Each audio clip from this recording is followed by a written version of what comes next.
Test 121 के प्रश्नों पर।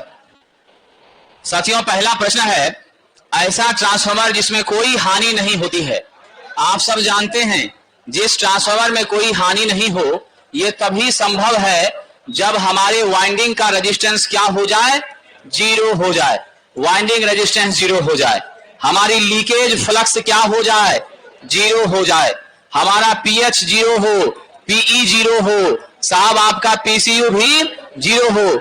ये सब जब स्थिति पैदा होती है इसकी दक्षता 100% हो जाती है और ये ट्रांसफार्मर आदर्श कहलाता है। दूसरा प्रश्न है, इलेक्ट्रॉन के सतत प्रवाह को क्या कहते हैं। साथियों, इलेक्ट्रॉन का सतत प्रवाह अगर किसी चालक से हो रहा है तो आप जानते हैं करंट का प्रवाह होता है।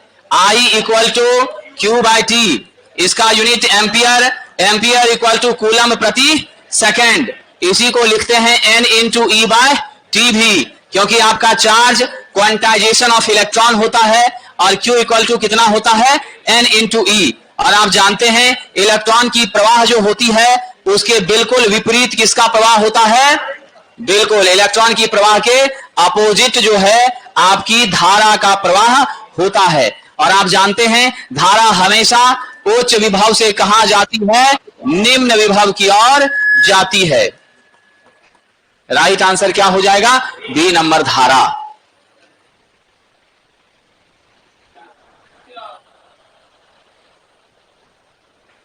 चलिए आगे बढ़ते हैं। अगला प्रश्न कह रहा है, पोटेंशियल ट्रांसफार्मर। हमारा जो पोटेंशियल ट्रांसफार्मर है इससे उच्च विभव को मापने का काम किया जाता है। इसका प्राइमरी में N1 ज्यादा है, सेकेंडरी में टर्न्स क्या है, कम है। इसके सेकेंडरी में वोल्टेज कम होती है। मात्र हम लोग 120 वोल्ट का वोल्टमीटर का प्रयोग करके सेकेंडरी के वोल्टेज V2 को माप लेते हैं। जब V2 मालूम चल जाता है, N1 मालूम है, N2 भी मालूम है, तो रिलेशन आप जानते हैं N2 बाय N1 बराबर V2 बाय V1। यहां से हम V1 आराम से निकाल लेते हैं, V2 इंटू N1 बटा, एक सेकेंड, क्या निकाल लेते हैं, V2 into N1 bye N2 कर देते हैं। उच्च मान हमको प्राप्त हो जाता है। तो समानतः यह मेरी कैसी ट्रांसफार्मर है, स्टेप डाउन है। स्टेप अप के रूप में किसका प्रयोग होता है, पीटी का, पोटेंशियल ट्रांसफार्मर नहीं, सीटी सीटी सीटी। स्टेप अप में कौन यूज होता है, सीटी। ये करंट को मापने का काम करता है।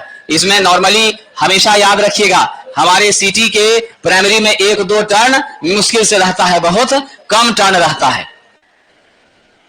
और पीटी के बारे में जानते हैं, पीटी के सेकेंडरी को कभी शॉर्ट नहीं करना चाहिए, सेकेंडरी को कभी शॉर्ट नहीं करना चाहिए। और सीटी का सेकेंडरी तो शॉर्टेड रहे तो बेहतर होता है।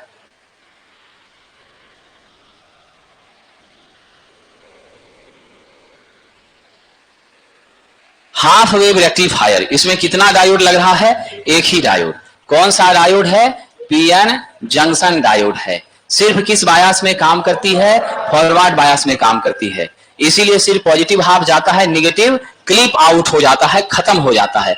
पल्सेटिंग डीसी हमें देती है, प्योर डीसी दे नहीं पाती है। इसकी दक्षता 40.6 होती है। इसमें रिपल फैक्टर क्या होता है, अधिक होता है। और इस रिपल फैक्टर का मान 1.21 होता है। रिपल फैक्टर अधिक होना मतलब एसी की मात्रा का होना, तो यानी इसमें एसी की मात्रा मौजूद ज्यादा रहती है।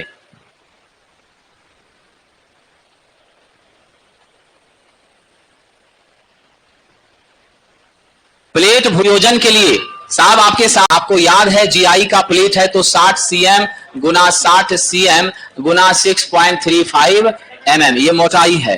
कॉपर की प्लेट है 60 cm गुना 60 cm गुना 3.18 mm ये मोटाई है।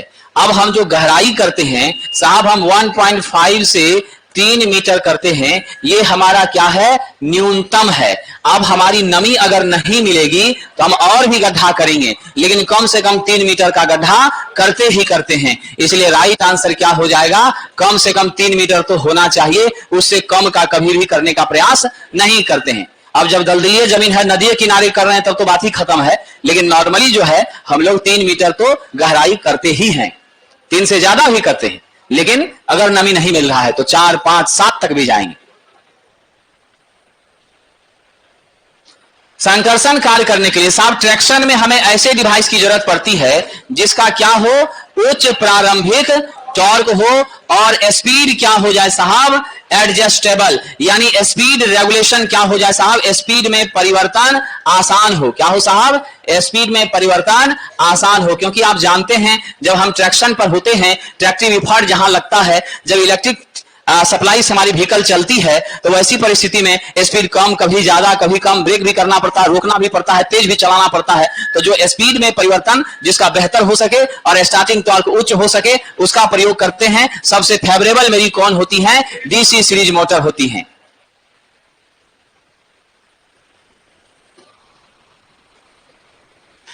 घनाकार कोण यानी साहब सॉलिड एंगल। साथियों सॉलिड एंगल के बारे में आप जानते हैं, इसे हम लोग कैसे सूचित करते हैं, ओमेगा से कि थीटा से, ओमेगा से सूचित करते हैं, ठीक है। और इसका यूनिट क्या होता है, स्टेरेडियन होता है। और विद्यार्थी जी इसका अधिकतम परास कितना होता है, अधिकतम रेंज, इसका अधिकतम एक्सटेंशन कितना होता है, 4 पाई स्टेरेडियन के आसपास, ये आसपास का यही होता ही है। तो हमारा राइट आंसर क्या होगा, स्टेरेडियन। रेडियन से किसको साहब, प्लेन एंगल को, किसको मापते हैं, प्लेन एंगल को। थीटा से सूचित करते हैं, theta equal to L by R होता है। एल मेरा क्या है, आर्क, आर क्या है, रेडियस है, रेडियस है। बाकी लक्ष्य तो आपको मालूम है, किसका यूनिट है साहब, प्रदीप्ति का यूनिट है। याद है क्या होता है, 1 ल्यूमेन प्रति मीटर स्क्वायर होता है।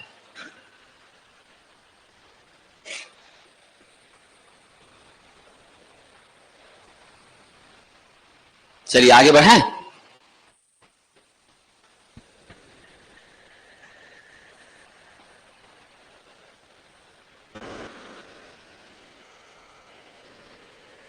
आइए अगला प्रश्न। संकीर्ण जगह पर, बहुत छोटा जगह है, नैरो प्लेस है, वहां पर आपको तार को पकड़ना है, घुमाना है, उठाना है, निकालना है, वहां हमारी हाथ नहीं जा सकती है, किसका यूज करते हैं, लॉन्ग नोज प्लायर का यूज करते हैं, ठीक है। अलग अलग साइज में रहती है। राइट आंसर क्या होगा, लॉन्ग नोज प्लायर, लंबे नोकदार। ये यहां पर क्या हो जाएगा, नोज होना चाहिए अंग्रेजी, ठीक है। तो आपका राइट आंसर होगा लंबे नोकदार प्लायर्स।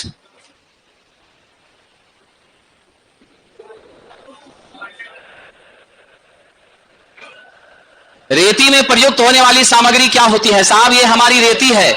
यहां अमेरिकन स्टैंडर्ड में यहां तक लेंथ लेंगे, इंडियन स्टैंडर्ड में हम लोग यहीं तक लेते हैं। ये वाला भाग रेती का व्हील कहलाता है, ये जिसमें हम लोग बेट लगाते हैं प्लास्टिक या लकड़ी का, जिससे पकड़ना आसान होता है, उसको टेंग कहते हैं। ये फेस है और छोटा छोटा मेरा क्या है, पॉइंट, जिसको घसने का काम किया जाता है। किसका बना होगा, कार्बन स्टील का कि हाई कार्बन स्टील का, हाई कार्बन स्टील का होता है, ताकि इसके माध्यम से अगर आप घसें, रास्प कट फाइल किस काम में यूज करते हैं।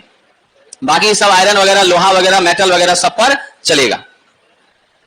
आमतौर पर साहब कॉन्सेंट्रिक वाइंडिंग, तो आप जानते हैं कॉन्सेंट्रिक वाइंडिंग में एक क्वाइल ग्रुप क्या होता है, एक क्वाइल ग्रुप एक ही अक्ष पर, यानी आप कह सकते हैं इसका सेंटर क्या होता है साहब, सेम होता है। समझ गए, उसी पर बार बार लपेटा जाता है, सिंगल लेयर, डबल लेयर, कई रूपों में। तो सबसे बेहतर आंसर है सिंगल फेज मोटरों में हम इसका विशेष प्रयोग करते हैं।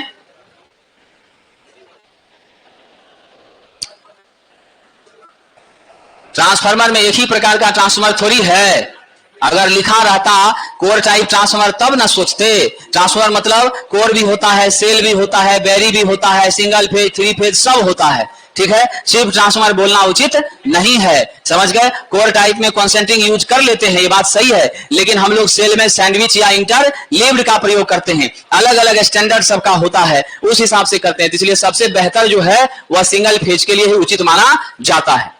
अब बुकोज रिले आप जानते हैं मेन टैंक और कंजर्वेटर के बीच में लगा होता है। और साहब जी यह क्या होता है बुकोज रिले, तो देख लीजिए 2 फ्लोटिंग स्विच है, एक यहां एक यहां। तो पहली बार में ये कौन सा रिले है, गैस एक्चुएटेड रिले है। क्या है साहब, गैस एक्चुएटेड रिले है। और शुरुआत में तो अलार्म बजाता है और बाद में जब ओवर फॉल्ट होने लगती है तो सर्किट को क्या करता है, ट्रिप करवा देता है। और आप याद रखिएगा 500 केवीए से उच्च मान के ट्रांसफार्मर में प्रयोग करते हैं, आंतरिक फॉल्ट से सुरक्षा देता है। क्या देता है साहब, आंतरिक प्रदोष से सुरक्षा प्रदान करने का काम करता है। तो राइट आंसर क्या हो जाएगा, ट्रांसफार्मर की सुरक्षा के लिए ग्लूकोज रिले का प्रयोग विशेष रूप से करते हैं। इसकी समस्या भी है, महंगा भी होता है, और यदि कोई चिड़िया या जोर से हवा चली तो फिर सेंसिटिव क्या होता है, हल्का भी वाइब्रेशन होता है, तो तुरंत यह सर्किट को ट्रिप कराना शुरू कर देता है। यह सब भी समस्या इसके साथ है। बीआईएस के अनुसार 3 फेज और न्यूट्रल लिखा है, तो साहब जी 3 फेज और न्यूट्रल का सीक्वेंस है, तो मेरे फेज का क्या होता है, RYB होता है, और न्यूट्रल का फिर ब्लैक हो जाएगा। तो क्या लिखिएगा, लाल, पीला, नीला और काला।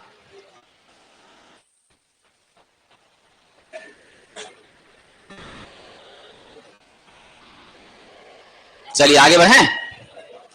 किस प्रकार की वाइंडिंग में कुंडली एक दूसरे के ऊपर छादित होती है, साहब आपको याद रखना है, इस तरह का एक वाइंडिंग हमारा है जिसको हम किस नाम से जानते हैं, चेन वाइंडिंग के नाम से जानते हैं। यह जो मेरी चेन वाइंडिंग है साथियों, याद रखिएगा, इसमें एक के ऊपर दूसरी वाइंडिंग चढ़ी हुई रहती है। और विद्यार्थी, यह वाइंडिंग कहां प्रयोग में ली जाती है, सिंगल फेज फ्रैक्शनल मोटर में। और ये मोटर प्रायः हमारे आपका जो सीलिंग फैन वगैरह है उस सब में भी क्या होता है, यूज किया जाता है। अब ये मत समझिएगा कि हमारा सिंगल फेज कहने से एक ही मशीन है, सब तरह की मशीन है, रेटिंग के आधार पर, उपयोग के आधार पर उस हिसाब से डिजाइन करते हैं, तब अलग अलग वाइंडिंग का वहां पर प्रयोग किया जाता है। ये सब चीजें जब मशीन डिजाइन होता है उस समय मैन्युफैक्चरर के पास इस चीज को डिसाइड किया जाता है, और तब हम लोग उसको फाइनलाइज करने का काम करते हैं।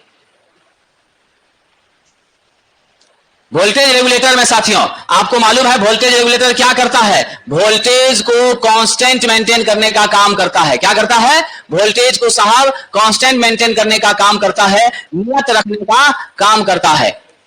या आप चाहें तो उसको बढ़ा भी सकते हैं, जरूरत पड़ी तो घटा भी सकते हैं, कांस्टेंट भी मेंटेन आप कर सकते हैं। ये काम के लिए सबसे पसंदीदा एलिमेंट कौन है आपका, जीनर डायोड है। कौन सा डायोड है, जीनर डायोड। आप जानते हैं जीनर डायोड हाईली डॉप्ड होती है। क्या होती है, हाई डॉपिंग की जाती है। और किस बायास पे काम करती है, रिवर्स बायास पर साथियों यह काम करती है। ठीक है, तो मेरा उत्तर हो जाएगा जीनर डायोड। हालांकि फोटो डायोड भी रिवर्स बायास पर ही काम करता है, एलईडी मेरी फॉरवर्ड बायस पर काम करती है, लेकिन जीना एलईडी या फोटो का परफॉर्मेंस एक दूसरे का उल्टा है। उसमें लाइट पड़ती है तब करंट जाती है, इसमें करंट जाती है तो लाइट उत्सर्जित करती है। आपका सही उत्तर है जीनर डायोड।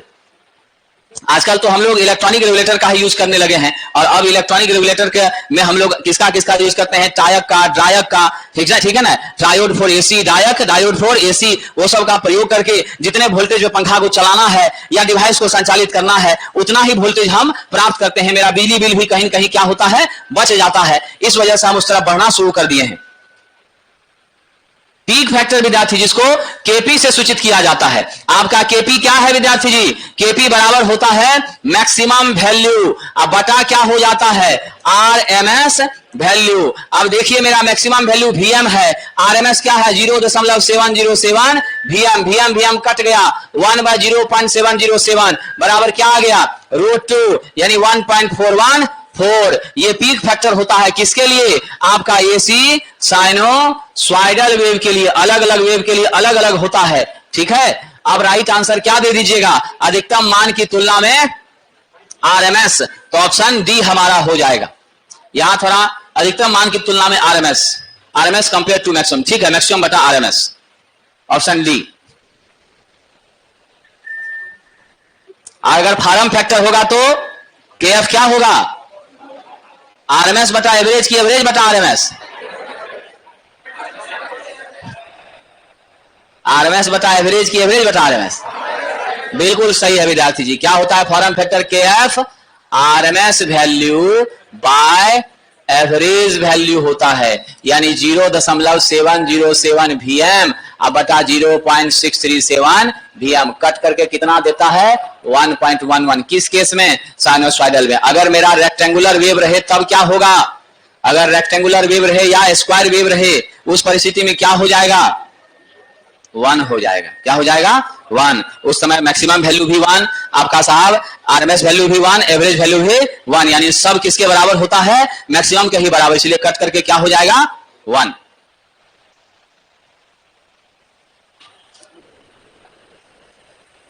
चलिए आगे बढ़ें।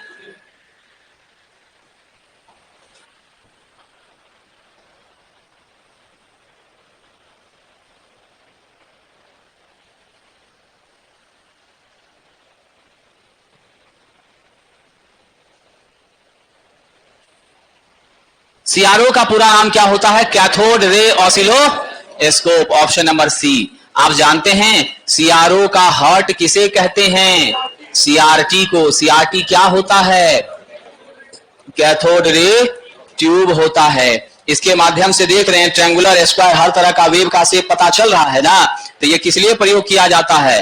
तरंग की आकृति। किसके लिए साहब? तरंग की आकृति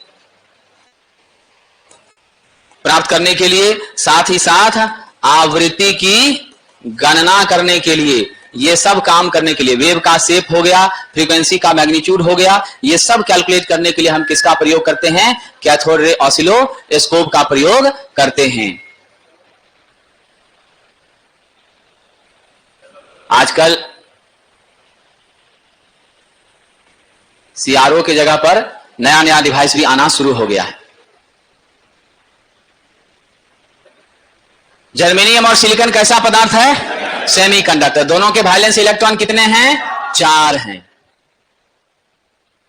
आईएसआई के नियम के अनुसार लाइटिंग सर्किट में आप जानते हैं 10 से अधिक पॉइंट, बिल्कुल 10 से अधिक पॉइंट नहीं होना चाहिए, और आपका पावर 800 वाट से ज्यादा नहीं होना चाहिए। अगर यहीं पर आपकी क्या हो जाए? शक्ति परिपथ हो जाए, तब क्या होगा? 2 पॉइंट और लोड कितना? 3000 वाट। इससे ज्यादा लोड नहीं होना चाहिए।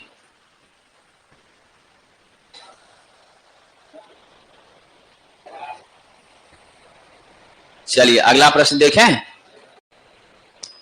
5 एचपी तक 3 फेज 415 वोल्ट 50 हर्ट्ज का स्क्वायरल केज इंडक्शन मोटर है। तो आप तो जानते हैं स्क्वायरल केज में हम 3 यूज करते हैं, एक ड्यूएल स्टार्टर, और दूसरा स्टार डेल्टा, और तीसरा ऑटो ट्रांसफार्मर। ड्यूएल कहां तक?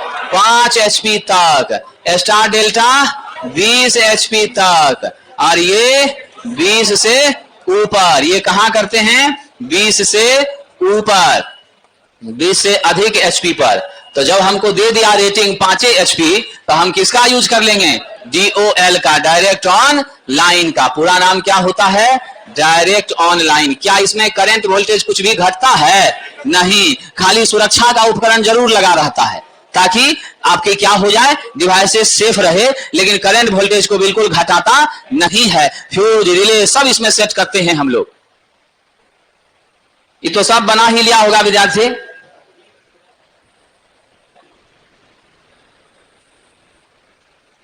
चलिए आगे बढ़ें।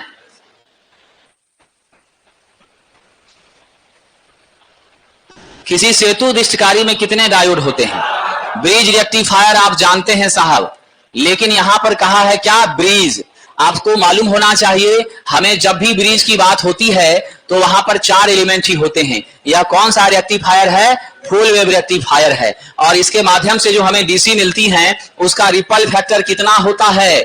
बताइए जरा। इसका रिपल फैक्टर 0.48 होता है। इसकी दक्षता 40.6 का दुगना यानी 81.2% तक हो जाती है। ये सबसे बेहतरीन रेक्टिफायर के रूप में प्रयोग में ली जाती है। उत्तर आपका क्या हो गया? B number. धन्यवाद।